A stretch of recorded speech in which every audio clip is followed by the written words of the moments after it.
All right, let's give it a few minutes and let everybody uh, trickle in here.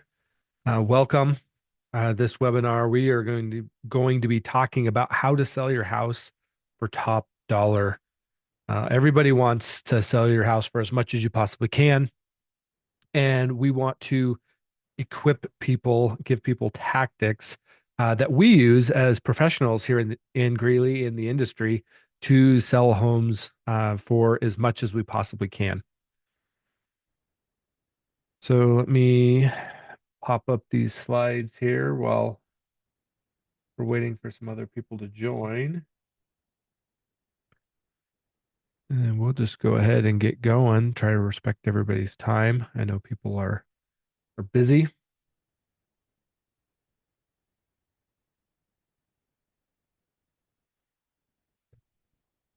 All right, so let's go ahead and get going. Here's kind of the agenda that we're going to be going through today. Um, First, introduction. My name is Jamie Eklund. I am the owner and managing broker for P23 Realty here in Greeley, Colorado. And we specialize honestly in marketing. That's kind of our bread and butter. We market properties, we market ourselves. And so we want to utilize some of the things that we've learned, lessons learned over the years, and give that to you for free so that you can either sell your house yourself or you can better equip the real estate agent that you're working with um, to get your house sold. This market that we're in right now is taking longer to sell houses, something we haven't been used to in a really long time. And so a lot of people are nervous about selling their house. And so this is part of why we want to do this webinar right now. From a timeliness perspective, we want to make sure that we're giving people tools to be successful when selling their house. Now, every property is different, every location's different, every situation's different, and so I can't talk to all of those here today. So we will be putting a link for our um, calendar in the description below or in the comments. So feel free to click on that and schedule a more one-on-one session with us. We can either go to your house and look through things, or we can talk on the phone or talk in person in our office, whatever is more convenient for you. That's available for you guys. We want to make sure that we get your questions answered. And if you do have questions in the process of this webinar, just put them down in the comment section. And at the very end, we will go through a Q&A section and we will answer as many questions as we can. All right, let's go ahead and get going. So here's kind of the agenda. We're going to talk the process at a high level. This is our process that we go through as real estate agents. We're going to talk repairs, upgrades, pricing strategy, staging tips, pictures, video, and marketing. And then at the end, leave time for the Q&A. The marketing piece that we're going to be talking about, really, that's one of the more key pieces to this whole presentation, as we're going to give you some things that not every real estate agent does, but that we do that's a little bit different. All right, so here's kind of the process, and this is a really high level process. When it comes to listing a property, um, honestly, the process may look different for some people. So, hold this kind of loosely. However, this is just the general process. So normally what happens is somebody gives me a call and we go over and we look at their property and we start making some suggestions as far as getting the house ready to take pictures and ready for it to hit the market. A lot of those are cosmetic. Some of those are some of those are upgrades. Usually it's going to be more, decluttering, stuff like that. Then once we kind of have an idea of what needs to be done, we can kind of figure out a timeline, and then we usually will go ahead and get our photographers on the calendar because sometimes in the busy season, sometimes it'll take 2 weeks before we can get them to a house to take pictures. So we want to make sure we get that scheduled as soon as we can. The next part, we start evaluating what price should we list a house. And this is one of the most common misconceptions with buyers and sellers is we think the price that we list the house is what the price is what the house is worth. And there's two different things, right? There's what we list the house for and what the house actually sells for. And we saw this all the time during COVID, and it was freaking people out because people were like, "Man, houses are selling for 50 or 100,000 above asking. This is crazy." Well, I have personal experience with some of those situations, and I know some of those houses were being priced 50,000 below what the actual value of the house was, and then it would sell for 50,000 above. Well, what just happened? Well, it sold for what the house was worth. I mean, it wasn't all that crazy. And so you can ask whatever you want for a house. It doesn't mean it's worth it, but there are some strategies that we need to go through because every market's different, and sometimes messing up on that pricing will leave a lot of money on the table for you. So get that right. Um, Next, we'll get the pictures, we'll get the video. Our photographers will do that. We'll also go over, we'll get some additional stuff for social media to make sure that we get as much exposure as possible. Um, then the next period, and usually this only lasts, 24 hours at most, we have to kind of crunch and get the pictures and video edited, get the content prepared, get the social media stuff ready. Because the reality is when your property hits the market, it really can only do that once. We have to make sure that we are ready to go. So we put our best foot forward right out of the gate. And then next, we list the property on the MLS. Now, as a real estate agent, I can't advertise your property until that property is on the MLS.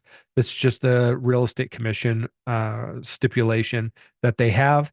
And so once that property is on the MLS, then the last part is going to be implementing that marketing strategy for you so that we can get as much visibility on your property as possible. All right, so let's go through some of this in more detail. The first is going to be some of the repairs and some of the upgrades. Um, when I walk through a house, I always ask myself the question, what would a buyer expect to see in this house? And that really depends on location, and usually it depends on price point. If you're at a million five or something here in Greeley, buyers are going to expect that property to be in really pretty good condition. But if you're in like a $350,000 price point here in Greeley, cosmetic issues, we buyers expect that. And so it really depends on what price point you're at as to what a buyer is going to expect and what a buyer isn't going to expect. It also depends on when you're going to list your property. If you're going to list your property today and the market is kind of slow, excuse me, I would recommend doing more repairs and making sure that property is in better condition because there may be five other properties for sale in your particular neighborhood. And if there's another one that's in better condition than yours, there's a high likelihood the buyer will go with that one. And so it depends on the market, it depends on the location, it depends on the price point. But ask yourself, what would the buyer expect when that buyer walks into this property? And sometimes you might want to go to like some open houses and stuff of other neighborhoods, similar neighborhood or similar neighborhoods or your neighborhood, similar properties to yours. That way you can kind of get an idea of what a similar property would look like, what kind of cosmetic things, what kind of upgrades are there. You may want to do that just to give yourself that knowledge. As a real estate professional, that's my job. That's what we do. We see hundreds of properties. And so we have a good idea of what a certain price point would the expectations would be. Um, and then the other aspect, especially when it comes to upgrades, I usually a lot of times try talking people out of doing a lot of the upgrades because a lot of times those upgrades are super expensive. And a lot of times just adjusting your price would actually drive a buyer more than doing the upgrade. So like case in point, if you've got a $600,000 house and the kitchen's dated and you're like, well, I need to put $50,000 into this property to upgrade the kitchen in order to get a buyer. Well, you probably won't get $50,000 more from the sale of that property. And so sometimes it makes more sense. It's like, well, why don't you lower the price 40,000? And then that would actually get you that buyer instead of dropping 50,000. Then you don't have to go through the hassle. And quite honestly, you'll make more money if you do that. Now, there are certain exceptions with this, especially when it comes to some of the upper end properties, the luxury real estate. Sometimes the buyers just expect that, and adjusting the price 50, even $100,000 sometimes isn't going to attract them. They want that property in a certain condition, at a certain upgrade level. Um, well, one of the things I think universally when you are looking at your house, trying to get it ready to sell, fix as many cosmetic issues as you can, especially the ones that aren't super expensive, like paint, if there's some, cosmetic chipping and maybe some holes from where some pictures were, stuff like that. Try to get those fixed. When a buyer walks into your property and the buyer starts picking at all the little cosmetic things that they see, then that causes them to start getting nervous about buying that house. We need to understand the psychology of a buyer. A buyer walks into the house and they need to feel like emotionally, they need to feel like that house could be theirs, and that house is clean, and that house is comfortable, and it's warm, and it smells good. All those things are huge deals when it comes to buyers, because if a buyer walks into a house and they don't feel like they actually like that house, then they're probably not going to buy that house. And so you need to do everything you can to make sure a buyer feels good about it, even though you may be thinking, well, yeah, it's just a little bit of paint. It's not that big of a deal. A buyer could easily fix that. A buyer could easily fix that. But if you can eliminate that hurdle from that buyer, that's going to be a feather in your cap. That's going to put you just a little bit ahead of everybody else that might be on the market right now. Now, when it comes to like really big issues, let's say the water heater is old or the furnace is old or something like that, a lot of times I don't recommend making those repairs, because if the furnace is old, we can just disclose that the furnace is old. As long as it's still working, the buyers may or may not care. The buyers may ask for a concessions to have the furnace replaced down the road. And usually that concessions is going to be less than buying a brand new furnace. And so a lot of times that's where I'm kind of like, it's better not to have those fixed, because I don't think you're going to get your money back on those. Now, the one exception on this, honestly, is going to be your roof. Um, if there's hail damage on your roof, go ahead and call your insurance company, have them come over and have an adjuster come look at it. And if it needs replaced, just get it replaced. The reality is, for buyers, when they look at that house, they're going to do an inspection typically. And in that inspection, they're going to see that the roof has issues. And if the roof has issues, they're going to ask you to replace that roof. And so you're going to have to do that probably one way or another, because depending on the property, but most properties, the buyer is going to be getting a loan for that property, and a requirement for that loan is going to be insurance. And if insurance won't insure that property because of the damage on the roof, then they can't get the loan, therefore they can't buy the property. And so that's usually a deal breaker for a lot of buyers in the market. So make sure that you have any roof repairs done. Now, if the roof is just old, insurance isn't going to pay for that. And so again, it depends on the price point of the home. It's still possible that the buyers may ask for that, because insurance for them may just be super expensive. Um, but that's also something that's kind of 50-50. If it's just old, I wouldn't replace it right away, but just know that that may be an inspection item that we have to address down the road. All right, so pricing strategy. Now, every market is different. Every time period is different. Um, and this today is probably one of the most important steps that you can go through while selling a house. Um, I'm I'm seeing properties that are sitting on the market way too long. I had one that we just pulled off actually, that the sellers wouldn't listen to my suggestion of price. They kept wanting to keep their price higher than what I would suggest, and they would lower it, but they were basically just chasing the market downward. And so they never really got to a place where they had a contract on their property because they were always overpriced. Um, I can, as they say, lead a horse to water. I can't make him drink. The reality is making sure you have a solid price on your home is just absolutely imperative. I also have some buyers that were closing on a house here this week, and we got the appraisal back, and the appraisal came in 35,000 above what we have it under contract for. And so, in a case like that, like the sellers of that house, they probably are leaving 25 to $30,000 on the table, um, because they priced the house too low. And so getting it right is really imperative, especially if you're trying to maximize the value of that house and get as much money out of the house as you possibly can. And so the first step is we want to look at comparable sales in the last 6 to 12 months. Now, ideally, we look at houses that are very similar. If you have a two-story, we look at a two-story. If you have a ranch, we look at a ranch. And we want to look at properties that are in your neighborhood. And sometimes not just in your neighborhood, in certain areas of your neighborhood that are very similar. Now, sometimes you can't find that. Sometimes you have to expand the geographical area out a little bit, but you really want those to have sold within the last 12 months.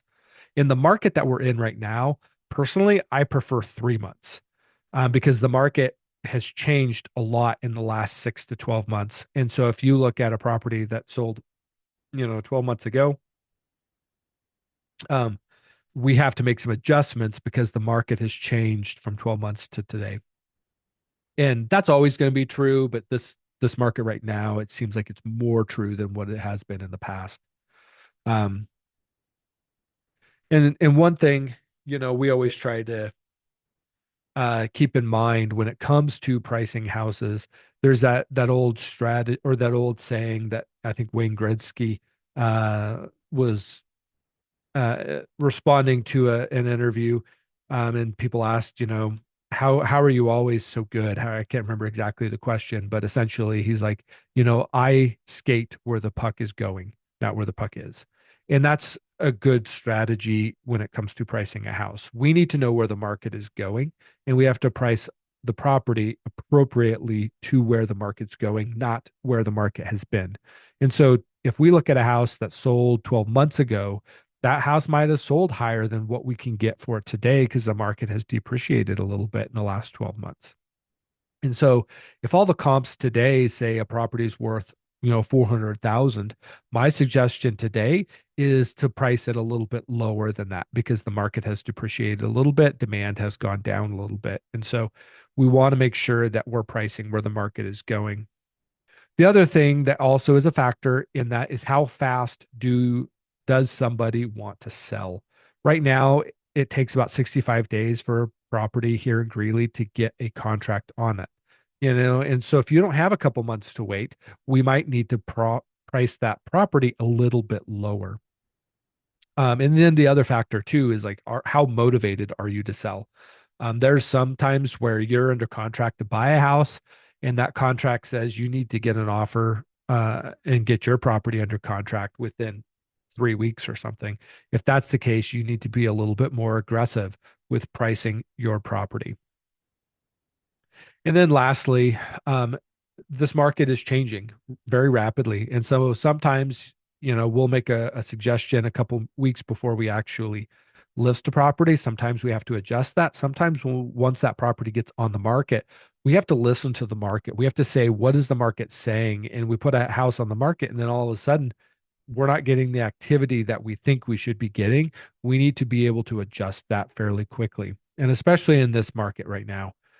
There's been in times past where I usually use a 30-day rule. If we don't have an offer in 30 days, then we lower the price. In this market, I go week by week. And if some weeks we're like, man, there's just nothing, we might want to talk about lowering the price on that property because we're not getting the activity that we think we should be getting. All right, let's talk pictures and video now. Now, you've done all the work to price your property, you got your property in great condition. Please, please, please, please, please don't skimp on pictures and video. Um, and honestly, like some of the photographers that we use as a company, they're not that expensive. And so it blows my mind when I see, especially professional real estate agents with these horrible pictures, pictures they just, snapped a few pictures with their phone, or even some of them. I'm like, I don't even know how you took a picture that bad. It just blows my mind because the reality is if the picture looks horrible, then people aren't going to want to go see the property. And the example of that I use, the house that my wife and I are living in, we bought about 4 years ago, and we bought it for considerably less than asking price because it had been on the market a long time. And when we looked at the pictures, they were horrible. In fact, I had to convince my wife to even go see the property. She's like, I don't really want to see the property. I don't like that property. But then once we walked in the house, it was totally different. And we walked in the house and my wife's like, okay, this is the one. She's like, I don't know what pictures they use, but it wasn't pictures of this house. And so make sure you have good pictures and always use a professional real estate photographer. Now, there's a lot of photographers in the world. A lot of them specialize in portraits and weddings and events and all of those kind of things. And they could be great photographers, but you want to make sure you find a real estate photographer.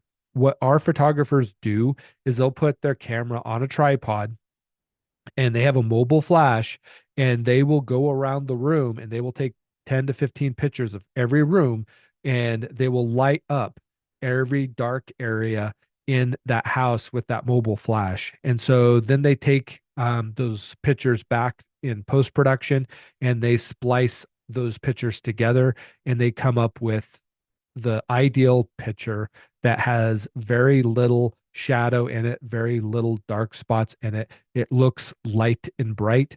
That's really what we want to see in a real estate photography. We want to make sure those pictures are optimal so they just look good to the eye.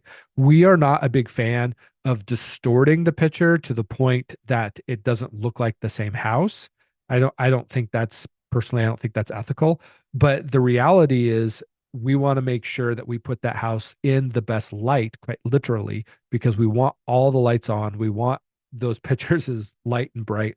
And so when we're taking pictures, we open up all the blinds, we turn on all the lights, even like, lamps and stuff like that. We want everything on because more light, the better when it comes to taking pictures, especially inside the house.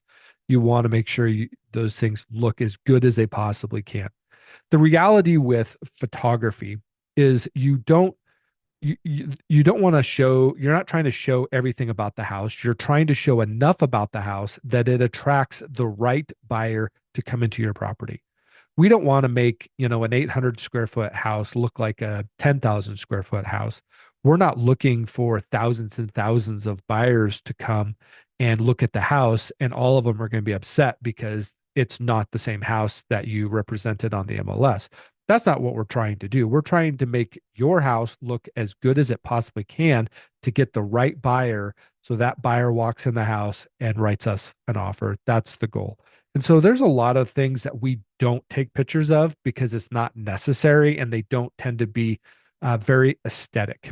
A lot of times we don't take pictures of the inside of a garage. Now there's some exceptions if the garage is like a man cave and really well done and actually a selling feature, then we might take pictures. Other than that, the reality is a three-car garage is a three-car garage. And just using that spec is going to get somebody looking for a three-car garage there. They don't actually need to see inside the house with the pictures. They're going to look at it in person. The same goes for like closets or storage, stuff like that. Like a lot of closets, even if it's a big closet, usually we don't take pictures inside because closets just tend to look a little bit messy, a little bit cluttered, and they're not very aesthetic. They don't look as good. There's a few exceptions, obviously, but for the most part, a closet's not going to really sell the house. People may look at that closet and say, yeah, we love this closet, but they're going to see that in person. Now, Once we've gotten a lot of those professional pictures taken, we will also do a lot of social media content. We will get a lot of pictures and a lot of like little video clips. If they do have an amazing closet, we'll do a video clip of just that closet, and we use that to smatter around on social media so that that property can get more exposure. Now, once we've gotten all the pictures, the video, we've gotten everything put together, we're ready to hit the market um, with your house. We will get it on the MLS. Now, the reality when it comes to marketing a property is the MLS is still a really, really powerful marketing tool. And the reason it's a powerful marketing tool is because once a property gets put on the MLS, all the real estate agents in this area who are representing buyers can see that property. The other reason why it's a really powerful marketing tool is because it will syndicate out that listing to all the other websites. All the agents have websites. It'll syndicate it to those, Zillow and Trulia and Redfin and Realtor.com. It'll syndicate that listing out to all of those. And if you're a buyer and you're a serious buyer and you're really looking for a property to purchase, you're probably spending a lot of time on some of those websites looking for the properties that are coming on. And so the intent is just a lot higher when you're marketing on those websites. And so because of that high intent, that's also the reason why it is the number one marketing tool. That being said, social media is still probably the second best method to get exposure on your property. We highly leverage social media, and we'll do it in a couple different ways. And this is where getting a real estate agent that has a good social media presence, I think, is really important. And what I mean by social media presence, when you look at the people who are engaging on that real estate agent's page or personal accounts, are they just other real estate agents or are they potential buyers and sellers? You need to find a real estate agent that has a pretty substantial following of people who could potentially buy your property. And a real estate agent that does that also probably knows how to leverage that audience to get the most exposure for your property. If you have a real estate agent that says, "Well, I post everything on my business page," and you look at their business page, and their business page has 100 people following it and no engagement, there's no, very few likes and no comments or anything like that. It's like, well, that's great, but it's really not actually helping um, you because the people seeing it are not really going to be interested in buying it, or there's not going to be that much exposure. And so, stats in this world actually do really matter. The other thing that we will do that very few other real estate agents will do, but I do recommend it, is we will create ads for your property and we will pay to have those ads run to targeted audiences who have shown interest in potentially buying a property in the area that that house resides in. And so those ads look a little bit different. We'll do some picture ads with text. We also do what I call like a promo video, where it's a short video. It's usually less than a minute, and it just highlights the main points of that property that um, that you might uh, that would really get somebody to purchase that house. If you're a house on acreage, we're going to highlight the acreage because the reason somebody's going to buy that house in part is going to be because of the acreage. If you have got a four-car garage or something in town, we're going to highlight that. If you've got, luxury finishes on the house, we're going to highlight that. And we want to make sure we're highlighting the reason why somebody would buy it. And then we take that video and we put money behind it and we run an ad to the targeted audience that we've built over the last few years. Usually those videos will get at least 30 to 60,000 views.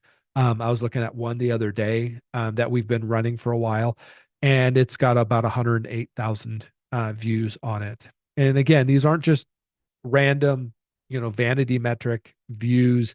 of people who don't have interest in the house. These are potential buyers in this area. And so that's why we want to make sure they are very targeted for what we're looking for. And then when you're doing the marketing on a property, ask yourself this question: why would somebody want to buy your house?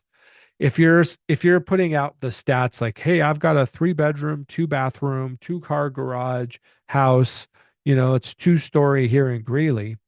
Okay, well, you just basically narrowed it down to half of the houses in Greeley. Instead, focus on what makes your house special. Why would somebody want to buy your house as opposed to somebody else's house? We had a house on the market not too long ago that was right next to a neighborhood park. So we highlighted that park because whoever buys that house probably will want something to do with that park. That makes that house stand out. Again, like acreage is another one. There's a lot of things that we can do to help you, make that house stand out and be a little bit better. So ask yourself, why would someone want to buy your house? Now, a lot of real estate agents, when they talk about marketing, really the thing that they do that sets them apart from a lot of other agents that I hear people ask, well, do you do this? Is a lot of it is going to be printed material, postcards, flyers, brochures, stuff of that nature. And a lot of real estate agents will go down that route. Here's kind of the dirty little secret that real estate agents don't usually like to tell people. It's most of that material doesn't market the house, it markets the real estate agent selling the house. The reality is, when I send out postcards, and I do send out postcards from time to time, but when I send those out, I will send those out to the surrounding area. Now, your neighbors probably don't want to buy your house. I've never had, not once, had a buyer call me and say, hey, I want to go buy that house that you sent me the postcard on. Right? It's just not very effective. In order to scale it to like 100,000 views, like on that video, I have to send it basically to all of Greeley. And from a financial perspective, it just doesn't make sense. It would be too cost prohibitive to actually do that. And even the conversion, I think, would be dismal. And so I don't recommend using postcards to market the house. Some of the other printed stuff we will do, like printed brochures and printed pamphlets and stuff like that. But the reality is, for those, is that printed material is really just to make the experience the buyer has inside the house feel just a little bit better. Most houses don't really need that. And quite honestly, I don't think that actually helps to sell the house. I think that's more just to make the experience a little bit uh, more pleasant for the buyer that's in the house looking at the house. Again, those tend to be better to market the real estate agent and to prove that the real estate agent is doing what they can do to sell the house. Personally, I don't think that most printed stuff actually is that effective to get a particular property sold. And so we do some of those things, but we tend not to specialize in that. Again, because this is all about selling your house, and I don't think that is a really a great way to sell your property. Another thing that a lot of people will do, and I get asked about a lot, is open houses. People are like, well, do you do open houses? Do you see that those are successful? Well, the thing about an open house is the most value that you get from an open house is actually the real estate agent posting that they're doing the open house, which is like, okay, well, I'm just going to post about the house and say that I'm going to do an open house and not do the open house, which quite honestly is probably just as much value than doing the open house. Because the reality is, um, most people that go to open houses, they're really in two different camps. One, they're going to be your neighbors that just want to snoop and they want to see, hey, I wonder what their kitchen looks like now that they got that all upgraded. Or more often is you're going to have people, buyers that aren't ready to buy a property, but they're just kind of getting started. And so usually real estate agents, honestly, this is another dirty little secret. Real estate agents actually do open houses so that they can pick up buyers. It's pretty rare. In fact, I think in the last 10 years I've been doing real estate, I think only once I can attribute an open house to potentially getting a contract on a property. And it didn't even sell. The buyer ended up falling out because the buyer didn't qualify like they thought they were going to. But there was only one time I actually had a buyer, it was a neighbor that came over and said, "Hey, I actually really like this house. I think we want to put an offer in." That's the only time this has ever happened to me. And so, open houses, I'm not saying don't do them. Sometimes we have to do everything we possibly can, but really the best value you get with open houses is just another excuse to post about the house on social media. Um, that's usually the most value. Other than that, I don't think I would put a lot of attention into doing open houses because I don't see them as super effective at selling your house. All right. Well, that's all the presentation that I have. Um, so we are going to let me stop sharing here. All right. We are going to take any questions that anybody has. Looks like we have a couple here. One, somebody's asking about Zillow and the Zestimate. How accurate is that? Um, it's funny because I think the owner of Zillow ended up selling his property. hmm, a year or so ago and sold it for $200,000 less than what the Zestimate said it was worth. So take that for what it is. How Zillow does this, and Zillow's in the long line of automated valuation tools out there. It looks at the tax assessed value and compares that to the other tax assessed value of properties that have sold. And then it makes its own little calculation and adjustment. Well, if your tax assessed value is accurate and the tax assessed value of other properties are accurate, it can be fairly accurate. So you have to ask yourself, how accurate is your tax assessed value? If it's not very accurate, then Zillow's uh, not going to be much help to you. I think Zillow can be fairly accurate, especially in newer construction where we have a lot of like cookie cutter style homes that are very similar and a lot of properties that have sold over the last 12 months. Zillow can be fairly accurate. When it comes to like acreage property or luxury property, stuff like that, Zillow is not very accurate at all. In fact, I mean, sometimes I've seen them off by one or $200,000 on properties, and so I would hold that pretty loosely. It might be able to get you into the range, but it hasn't seen inside your house. It doesn't know what the market is, and it might give you again a value, but it may not be a good starting price to sell your house. And every market's again different. And remember, there's going to be a difference between the value of your house and what it can sell for. And so I had a couple not too long ago that reached out and said, "Hey, we're thinking of selling our house. We're going to go ahead and get an appraisal that will we know what the house is worth." And my question was, well, are you going to use that appraisal to inform what you should list your house for? And they're like, well, yeah, we'll list it for what the appraisal comes in. And I said, I wouldn't waste your money on an appraisal, to be honest with you, not in this market, because an appraiser is going to look 6 to 12 months in the past, but the market's been depreciating. And so the house, like the appraiser may say your house is worth 450,000, but if the market has been going down, um, I'm going to tell you the house may be worth that, but it's not going to sell for that. It's probably going to sell for less. And so there's a difference between what the house is worth today and what it might be worth when somebody's ready to put an offer in. And so I usually recommend if you're trying to figure out values for a property in order for the purpose of selling it, then talk to a real estate professional, somebody that's very familiar with that market, very familiar with that neighborhood, and sells a lot of houses and knows where the market's going. That's going to be to your advantage and that's going to help you. All right. So let's see here. We have another question about should we talk to a real estate agent before um before we do cosmetic repairs and do upgrades and stuff like that. Um, I recommend it. A lot of people don't want to talk to real estate agents because we're salespeople. I get it. And they're like, we're not ready to sell. I don't want to talk to you yet.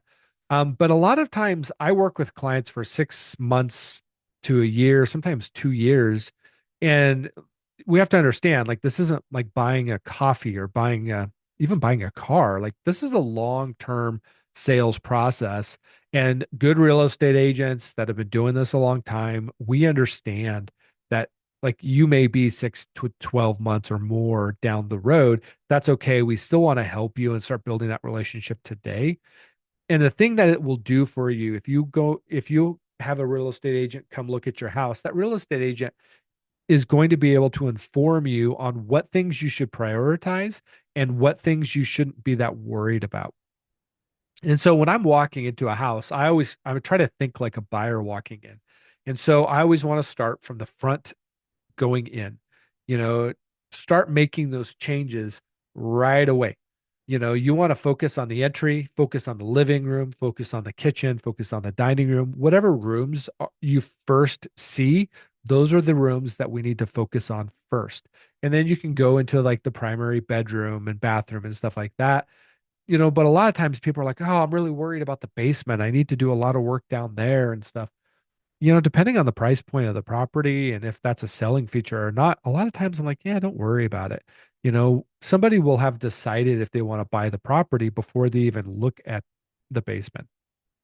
And so having a real estate agent go through that with you might save you a lot of time and a lot of money and a lot of frustration. And so, yeah, I would recommend talking to a real estate agent before you start the process of doing those things.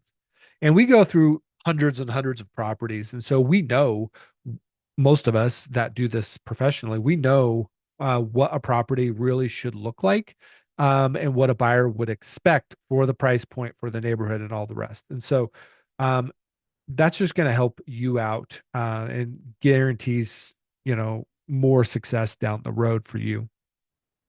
Uh, that's just kind of my 2 cents. I get why people don't want to talk to real estate agents right away because I think they feel like a real estate agent is going to be pushy and it's going to, make them, sell their house before they're ready. Um, and that's unfortunate. But I think most of the real estate agents that have been doing it for a long time, I don't think they tend to be like that. But that's just my opinion. All right. So again, there's a link in the comments below, or the chat below. Feel free to click that link and set up a time. We would love to talk to you. We'd love to give you more personalized advice and help you. Feel free also, my contact information. I'll send an email out to everybody. My contact information will be in that email. Feel free to reach out if you have specific questions or you want me to come take a look at your house. Let me know how we can help you guys. We are a service-based industry, and so our job is actually to serve the community in which we reside, which is Greeley and the surrounding areas. And so we want to make sure that we are helping everybody here. And so take advantage of that. We would love to meet you and love to see if we can help you sell your house for as much as you possibly can. All right, guys, have a good evening, and we will be talking to you later.